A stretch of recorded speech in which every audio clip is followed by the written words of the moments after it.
How does that one sit with you, Darren? That result? Yeah, not ideal, is it? Yeah, bit disappointing, disheartening. When they went up a notch, we just couldn't go with them. We were fresh and momentum was with us. We looked good. Whether it sort of cream rises eventually or whatnot, but yeah, the Kiwis talk about being fitter than us and playing longer, and they do.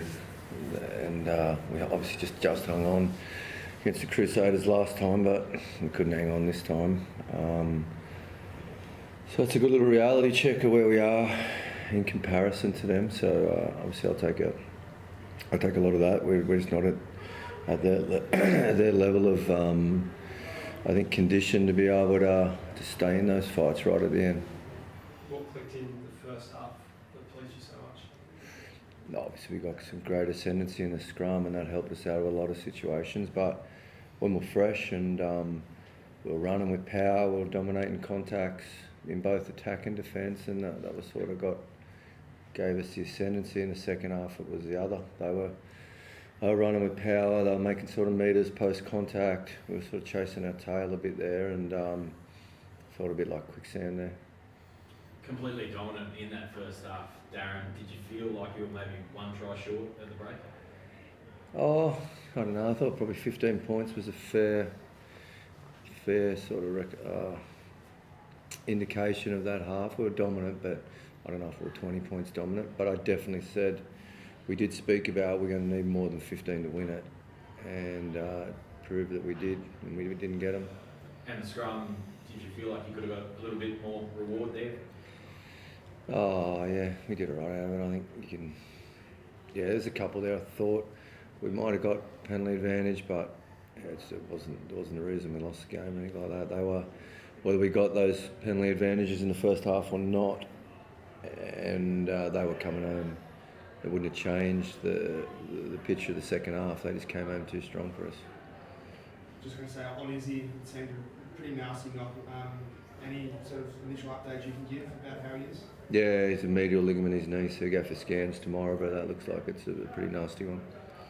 Just going to say, how do you see his impact, particularly in that first 40 minutes, I mean, that highlight being the offloaded peach and set up that second try? Yeah, he does things that other people can't do, doesn't he? He's a powerful, quality player in attack when he wants to be. When he's on, yeah. You had Lala Kai take a quick tap there at the end there, Jed Holloway line drop out. Do you back that sort of freedom, or is that a bit of a brain fade at times? Sometimes options are dictated by execution a little bit. Will catches that and beats that guy. We might be on a run down there. On Jed, no, I don't blame that one at all. We had to go quick and try and get that ball back.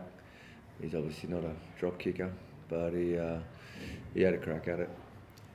I was going to say, Jake, I mean, such dominance in the first half going into the second half. What was it about the Hurricanes, particularly towards that last quarter, where they just proved almost unstoppable?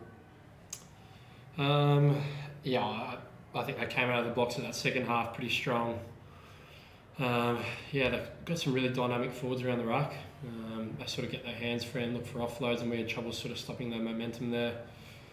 We addressed in the huddle that we sort of need to gain a bit of ascendancy, but I guess we had trouble stopping them around the breakdown. They just seemed to get a flow on there, and it was hard to stop them once they did. So do you find that's just a difference between good and great teams? You have players like Artie's Harvey that pop up late when the game's on the line and score a try. Jordy Barrett produced a couple of sort of key touches. Is that just the difference between where the two sides are at this stage? Not really. I think I actually think in that first half we dominated. I think we're actually unlucky not to come away with a few more points. I think we had that one at scrum time where I sort of toe it back in. I actually thought we were going to get more dominance through that scrum. I think there were about 4 penalties in a row. And there was another one, where I think we were held up, which was unfortunate. Look, I think, like Darren touched on, they finished that second half really strong. That's probably something we need to address, but we definitely had opportunities to win that game, and I don't think that'd be the conversation if we did.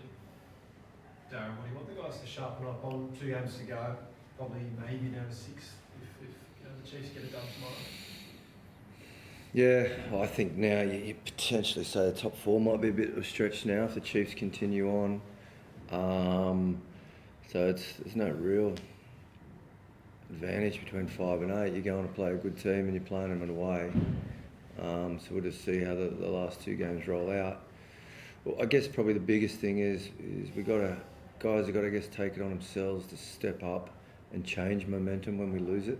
That'd be the biggest thing. Like, it was a combination of they were moving faster, they were running harder in that second half, but then that combined with the errors, we had a lot of basic handling errors in that second half, and we did have a little bit of opportunity. We dropped some key ball, which just sort of snuffed out any chance. And again, you hang on to that, maybe you get a try or get one try, and that gets their spirits back up, and you can play above your level for a little bit longer on adrenaline. We just didn't get that score we needed for the belief to go on, and it just kept the momentum rolling with them. And no Ned, what was the story there? Yeah, Ned got a bit of a bump on Thursday, unfortunately. So we lost Ned Thursday, then we lost Cridgy Friday, but that gave an opportunity for Duggo to come in, and he's one of our good young players in the squad. And there's upside. Like I reckon we'll potentially look at a bit of rotation now, so we get to the playoffs fresh.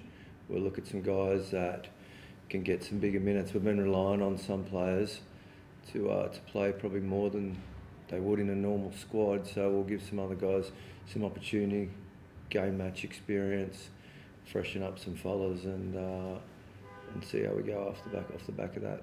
As I said, there's no difference between 5th and 8th now. So in what happens, you get one shot in the playoffs. So I guess my job is to get us to that playoff with a chance to cause an upset. Where's Hoops at? He should be back next week. He was pretty close this week, but not quite right there. Had it been a grand final or a playoff, he probably would have played, but we all erred on the side of caution, so we should have him back next week. And you asked in the week leading up to this game for the fans to be filling the hill. Jake, out there on the field, how was it having Leichhardt and particularly that hill just packed with fans? Yeah, it was awesome. I actually think it was a great atmosphere tonight. It was disappointing that we couldn't get the result for them, but yeah, there were times in that game where we could hear them cheering us on, and we definitely appreciate the support.